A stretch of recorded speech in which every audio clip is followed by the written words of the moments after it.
qu'est-ce que la cryolipolyse? C'est une méthode qui permet de réduire les amas graisseux localisés par l'intermédiaire du froid.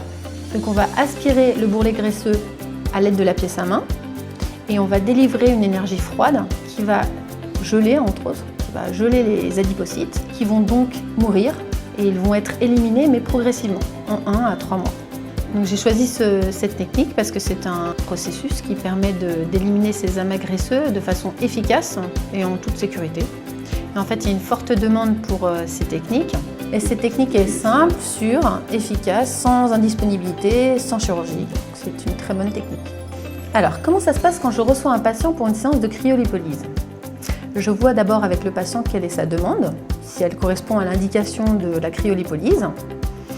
J'examine le patient. Donc on prend son poids, son périmètre abdominal, son tour de hanche, on mesure le pli cutané correspondant à la zone qu'on souhaiterait traiter. On prend des photos, bien sûr. Donc après examen, je rediscute avec mon patient de ce qu'on va faire et on prévoit le protocole qui sera appliqué. Donc pour ce patient qui a un petit excès pondéral, qui a des petites poignées d'amour, chez qui on a déjà pratiqué une première séance au niveau sous-ombilical, donc on va faire un traitement sur ces deux zones. On va nettoyer les deux zones. On va appliquer une compresse imprégnée d'un gel qui protège la peau du froid. Ensuite, on va donc pouvoir appliquer la pièce à main adaptée et on va mettre en route la séance qui dure, pour ce type de morphologie, ce type de plis, de bourrelet et d'indice de masse corporelle, on va appliquer une séance de 1 heure.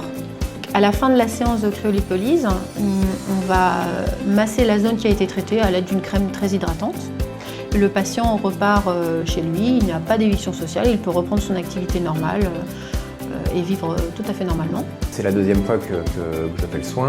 J'avais d'abord fait sur l'avant et je me suis rendu compte qu'effectivement les pantalons étaient plus large qu'il ne l'était avant. Maintenant que j'ai fait aujourd'hui les poignées d'amour, eh bien j'attends le mois prochain pour pouvoir remettre mes chemises un peu plus étroites.